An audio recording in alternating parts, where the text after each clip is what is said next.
Imagina, un hombre que recorre los oscuros pasillos de los manicomios y descubre que la locura es en realidad el espejo de la sociedad.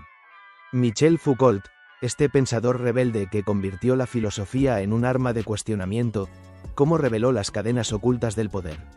En este vídeo, sumérgete en su mundo locamente intrigante y redescubre tu propia libertad. ¿Estás listo para verlo? Bienvenidos al canal de YouTube Parada de Filosofía. Hola a todos. ¿Alguna vez han tenido esa sensación de que muchas cosas que damos por sentadas, bueno, nuestras ideas sobre lo normal, la locura o cómo nos organizamos, quizá no son tan naturales? Sí. Como si tuvieran una historia detrás, ¿no?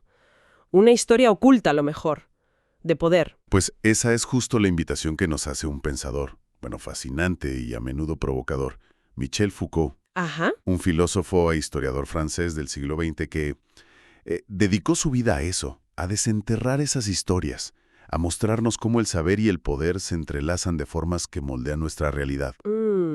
Casi sin que nos demos cuenta. Exacto. Así que hoy, bueno, la idea es explorar algunas de las ideas más potentes de Foucault, ¿no? Sí. No se trata de dar respuestas cerradas, yo creo, sino más bien de ofrecer herramientas para mirar el mundo y a nosotros mismos con otra perspectiva. Una perspectiva más crítica, diría yo, un intento de entender cómo se construyen esas verdades que guían nuestra vida. Vale, pues empecemos por su enfoque general, porque Foucault no era el típico filósofo buscando la verdad universal, ¿verdad? No, no para nada. Su proyecto era más bien crítico. Se inspiró en Kant, sí, pero le dio como la vuelta a una de sus preguntas clave. ¿En qué sentido? Pues si Kant se preguntaba ¿qué hay de universalmente necesario en nuestra experiencia?, Foucault preguntaba lo contrario, fíjate. Ah, lo contrario. Sí, se preguntaba ¿qué hay de puramente histórico, de construido, de contingente, en eso que consideramos necesario o natural? O sea, desmontar lo obvio. Eso es. Quería mostrar que muchas verdades sobre el ser humano que nos venden ciencias como la psicología o la medicina, pues no son descubrimientos neutrales. Claro. Son el resultado de procesos históricos, de luchas de poder, de decisiones políticas, éticas, muy concretas. No eran verdades esperando ahí, sino construcciones de una época. Ya entiendo. ¿Y esto de dónde le venía? ¿Tenía influencias claras? Sí. Por ejemplo, aprendió mucho de gente como George Canguilhem, un historiador de la ciencia, que le enseñó a ver las rupturas, los cambios bruscos en cómo se piensa. Vale. También le marcó el estructuralismo, esa corriente que buscaba las reglas ocultas detrás de los fenómenos culturales, más allá de la conciencia individual. ¿Y eso le alejó de otros pensadores de su época, supongo? Claro, por ejemplo, de Sartre, que ponía mucho énfasis en la libertad, la conciencia del individuo. Foucault sospechaba de esa idea del sujeto totalmente libre. Creía que estábamos más sujetados, digamos. Sujetados. Sí, más constituidos por fuerzas anónimas de lo que pensábamos. Entiendo. Y para investigar todo esto, ¿qué método usaba? Bueno, desarrolló su primer gran método, la arqueología. Arqueología. ¿Suena a excavar? Pues es un poco eso, como excavar en los archivos del pasado, pero no para encontrar tesoros, sino para desenterrar las reglas del juego del saber de una época, lo que él llamó epistemes o formaciones discursivas. A ver, explícame eso un poco más. Reglas del juego. Sí, como los códigos ocultos que definen qué se puede decir y pensar seriamente sobre algo, la locura, la enfermedad, la economía, en un momento histórico concreto, y que se considera, pues, un disparate. Una mente consciente de ella, ¿sabes? Interesante. ¿Y dónde aplica esto? Pues un trabajo clave es las palabras y las cosas. Ahí analiza un cambio radical en cómo se entendía el conocimiento en Europa, entre el Renacimiento y la Edad Clásica, los siglos XVII, XVIII. ¿Qué cambio fue ese? Pues, simplificando mucho, en el Renacimiento, conocer era como buscar parecidos, analogías entre las cosas del mundo. Vale. Pero en la Edad Clásica, la idea dominante cambia. Conocer es representar. El pensamiento se entiende como tener ideas en la mente que funcionan como un mapa del mundo. Ah, la idea como representación. Exacto. Ya no importa tanto el parecido físico, sino que la estructura de la idea represente la estructura de la realidad. Se daba por hecho que el pensamiento podía, digamos, reflejar el mundo. Hasta que alguien lo cuestionó, imagino. Es posible que nuestras ideas representen el mundo. ¿Bajo qué condiciones conocemos? Ajá. Ahí, según Foucault, se abre una grieta. Empezamos a sospechar que el conocimiento no es un simple reflejo, que quizás la mente humana, el lenguaje o la propia historia juegan un papel activo en cómo conocemos. Ya veo por dónde vas. ¿Y esto qué consecuencias tiene?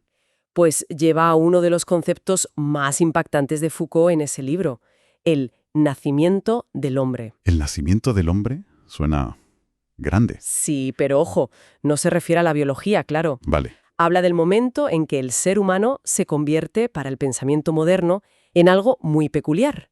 Por un lado, es un objeto más del mundo que puede ser estudiado científicamente, por la biología, la psicología, la sociología, Entiendo. Somos objeto de estudio. que piensa y conoce el mundo. Ah, claro. Somos objeto y sujeto a la vez. Qué lío, ¿no? Exacto. Foucault llama a esta tensión la analítica de la finitud. Somos seres limitados, históricos, ese es el lado empírico, pero aspiramos a un conocimiento universal, el lado trascendental. Es una paradoja que, según él, atraviesa todo el pensamiento moderno. Vale, entiendo mejor la arqueología, pero decías que había otro método. Sí, porque esta arqueología era potente para mostrar las diferencias entre épocas, ¿sí? Las distintas formas de organizar el saber. Pero Foucault sintió que le faltaba algo. ¿El qué? No explicaba bien por qué se producían los cambios, qué fuerzas impulsaban el paso de una forma de pensar a otra. Ah, claro, las causas del cambio. Exacto. Y ahí es donde desarrolla su segundo gran método, la genealogía. Genealogía, como buscar los ancestros de las ideas. Algo así, pero con un matiz importante. Inspirado en Nietzsche, la genealogía no busca un origen noble o una evolución lineal hacia el progreso. Entonces, ¿qué busca? Al contrario, busca los inicios más humildes, confusos, a menudo basados en relaciones de fuerza, en intereses concretos. Quiere mostrar que las cosas que hoy nos parecen evidentes son el resultado de una historia llena de conflictos y casualidades. Podrían haber sido de otra manera, ¿sabes? Suena interesante. ¿Algún ejemplo? El ejemplo más famoso, su libro Vigilar y castigar, donde analiza el origen de la prisión moderna. Ah, sí, que pasamos de la tortura pública a la cárcel. Un avance, ¿no? Bueno, tendemos a pensar eso, que fue un gran avance humanitario de la Ilustración. Y Foucault dice que no. No lo niega del todo, pero lanza una sospecha fundamental. Dice, cuidado, que esta reforma más humana fue también una tecnología de poder mucho más eficaz. Más eficaz. Sí. Su lema podría ser algo como, quizás se castiga menos brutalmente, pero se castiga mejor, de forma más constante y profunda. ¿Mejor en qué sentido? En el sentido de que el objetivo ya no es solo el cuerpo del culpable, sino su alma, su conducta, su mente. Se busca reformar, normalizar al individuo. Vale, entiendo. ¿Y cómo funciona ese nuevo poder, ese poder disciplinario, como lo llama él? Pues identifica varias técnicas clave. Una es la vigilancia jerárquica. La vigilancia. Sí, la idea de que el poder es más efectivo si puede observar constantemente.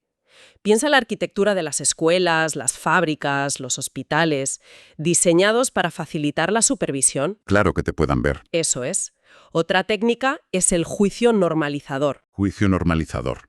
A este poder no le interesa tanto la división simple entre legal e ilegal como la desviación respecto a una norma. Se establece un ideal de conducta, de rendimiento, de salud, y todo lo que se aleja de eso es objeto de corrección. Ya. Es esa presión constante por encajar, ¿no? Por ser normal en tantos ámbitos de la vida. Justo. Y la tercera técnica, que combinan las anteriores, es el examen. El examen, como en el colegio. Exacto. Piensa en los exámenes escolares, las evaluaciones de desempeño en el trabajo, las revisiones médicas. El examen permite observar al individuo, compararlo con la norma, clasificarlo y, por tanto, intervenir sobre él. Te convierten en un caso. Eso mismo. Nos convierten en casos documentados, en objetos de saber y a la vez de poder. Ahí está la conexión clave, ¿no? El poder y el saber juntos. Justamente. Ahí es donde se ve con una claridad meridiana esa conexión inseparable que Foucault llamó poder-saber. No es que el saber sea una herramienta neutra que el poder utiliza después. no es tan simple. No. En muchas áreas, especialmente en las ciencias humanas, el acto de conocer es ya una forma de ejercer poder, y el ejercicio del poder genera conocimiento sobre los individuos. Están, intrínsecamente ligados. Poder saber. ¿Y hay algún símbolo de esto? Sí, el símbolo perfecto para Foucault es el panóptico. El panóptico. Me suena. Es un diseño arquitectónico de Jeremy Bentham para prisiones, que Foucault convierte en una metáfora del poder moderno. Imagina una torre central desde la que un vigilante puede ver todas las celdas que están dispuestas en círculo a su alrededor. Vale, el vigilante ve a todos. Sí, pero los presos no pueden ver al vigilante. No saben si les observan en cada momento, pero saben que pueden ser observados. Uf, qué agobio. El efecto psicológico es tremendo, claro. Los propios individuos internalizan la vigilancia. Se vigilan a sí mismos. Exacto. Empiezan a comportarse como si siempre estuvieran siendo observados, se autodisciplinan. El poder se vuelve más automático, más eficiente, menos costoso. No necesita ejercerse constantemente, basta con la posibilidad de la vigilancia. Y esto no se queda en las cárceles, supongo. Claro que no. Foucault advierte que este principio panóptico se difunde por toda la sociedad: fábricas, cuarteles, hospitales, escuelas. Es un mecanismo de control mucho más sutil y penetrante que la violencia directa del poder antiguo. Vemos ecos de esto hoy en día, ¿verdad? Con la videovigilancia, el seguimiento digital, esa sensación de poder ser observado en cualquier momento. Totalmente. Y este análisis de cómo el poder produce saber y sujetos lo aplica también de forma muy potente en su historia de la sexualidad. Ah, otro tema central en Foucault. Sí, y critica de entrada lo que llama la hipótesis represiva. La hipótesis represiva. Esa idea tan extendida de que, por ejemplo, la época victoriana fue un tiempo de silencio absoluto sobre el sexo, de pura represión. Que es lo que siempre se dice, ¿no? Pues Foucault argumenta que fue todo lo contrario. Hubo una verdadera explosión de discursos sobre el sexo. Médicos, psiquiátricos, legales, pedagógicos, todos intentando definir la verdad del sexo, clasificar las perversiones, analizar las conductas infantiles, regular las parejas. Una obsesión por saber, vamos. O sea que no hubo silencio, sino todo lo contrario, mucho ruido. Mucho ruido, exacto. Entonces, el poder sobre la sexualidad no actúa principalmente prohibiendo o silenciando, sino produciendo. ¿Produciendo qué? Produce las categorías mismas con las que entendemos nuestra identidad sexual, heterosexual, homosexual, etc. Produce la idea de que tenemos una sexualidad que es la clave de nuestro ser. Y sobre todo, nos constituye como sujetos que debemos confesar nuestra verdad sexual. Confesar. Sí, antes al sacerdote, ahora al médico, al terapeuta, incluso en conversaciones cotidianas o en redes sociales. Hay una incitación constante a hablar de sexo, a definirnos, a encontrar nuestra verdadera identidad sexual. Pausa reflexiva. Es verdad. Esa presión por definirse. Pues Foucault diría que esta misma búsqueda de la verdad íntima es un efecto de cómo funciona el poder moderno. Nos autoexaminamos constantemente a través de las normas que hemos internalizado. Da que pensar, sí. Y relacionado con esto, introduce otro concepto, ¿no? El biopoder. Sí, el biopoder lo distingue del viejo poder soberano, el del rey, que estaba centrado en el derecho a quitar la vida, hacer morir o dejar vivir. Vale, el poder sobre la muerte. Pues el biopoder, que emerge con fuerza a partir del siglo XVIII, se centra en lo contrario, en gestionar la vida, hacer vivir o dejar morir. Gestionar la vida. ¿Cómo? Su objetivo es administrar la vida de las poblaciones a gran escala. Se ocupa de la salud pública, las tasas de natalidad y mortalidad, la longevidad, la higiene, las condiciones de vida. Ah, claro. Utiliza herramientas como la estadística, la demografía, las políticas sanitarias. Se trata de optimizar y controlar los procesos vitales de la población como un todo. Y esto es fundamental en los estados modernos, claro. La gestión de la salud, la seguridad social, las políticas demográficas, es un poder sobre la vida misma. Exacto. Oye, Camila, y hacia el final de su vida, Foucault cambió un poco de tercio, ¿no? Se fue al mundo antiguo. Sí, dio otro giro interesante, volviendo la mirada hacia Grecia y Roma. En libros como El uso de los placeres o La inquietud de sí, exploró cómo entendían ellos la ética. ¿Y qué descubrió? Pues algo distinto a nuestra moral moderna, que a menudo está basada en códigos de reglas y prohibiciones universales por la influencia judeocristiana, ¿no? Ajá. La ética antigua, sobre todo para ciertas élites, era más un arte de vivir, un cuidado de sí mismo. Cuidado de sí mismo. Sí, un conjunto de prácticas personales para formarse a uno mismo como sujeto ético, para construir una vida equilibrada, bella, moderada. O sea, no tanto obedecer leyes, sino trabajarse a uno mismo. Eso es. La moderación en los placeres, por ejemplo, no era tanto una obediencia a una ley externa, sino una técnica para gobernarse a sí mismo, para alcanzar el autodominio y dar forma a la propia existencia. El yo no era algo oculto que descubrir, sino algo que se construía activamente, como una especie de estética de la existencia. Qué interesante. Y en sus últimos cursos también habló de gubernamentalidad, ¿verdad? Otra palabra compleja. Sí, es un concepto denso pero muy útil. Viene a ser el arte de conducir conductas. Conducir conductas. Analiza las distintas formas, las distintas racionalidades y tecnologías que se han usado a lo largo de la historia para dirigir el comportamiento de las personas. Y ojo, no solo desde el Estado, sino en muchos otros ámbitos. La familia, la iglesia, la pedagogía. Múltiples formas de dirigir a la gente. Exacto. Y un análisis muy influyente en esta línea fue el que hizo del neoliberalismo. Ah, el neoliberalismo. ¿Cómo lo veía Foucault? Pues no lo veía solo como una teoría económica, sino como una forma específica de gubernamentalidad. Una racionalidad política que busca moldear a los individuos de una manera particular, como empresarios de sí mismos. Empresarios de sí mismos. Sí, como sujetos que deben gestionar su propia vida como si fuera una empresa, calculando constantemente costes y beneficios, invirtiendo en su capital humano, educación, salud, relaciones, para competir en el mercado. Ya. Es una forma de gobierno que opera a través de la libertad y la elección individual, incitándonos a adoptar ciertos comportamientos casi sin darnos cuenta. Y frente a todo esto, frente a estas formas de ser gobernados, ¿qué propone Foucault?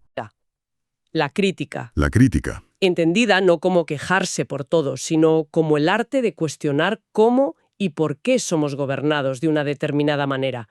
Preguntarse, ¿es necesario ser gobernado así?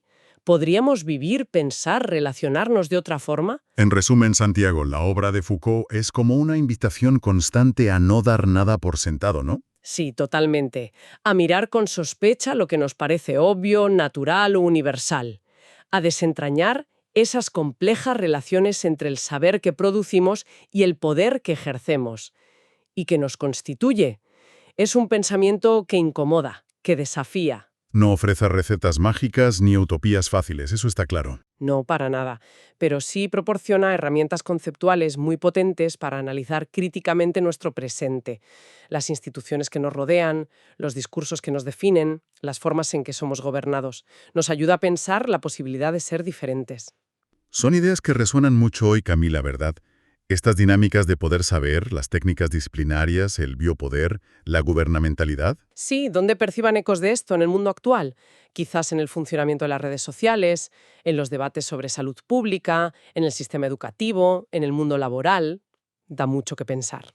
Nos encantaría saber qué les ha parecido esta exploración de Foucault.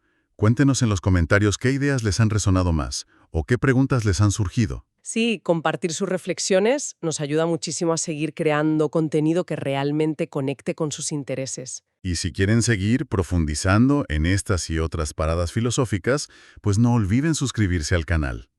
Ha sido un placer compartir este tiempo y estas ideas, Santiago. Igualmente, Camila, y muchas gracias a todos por acompañarnos. Hasta la próxima en Parada de Filosofía.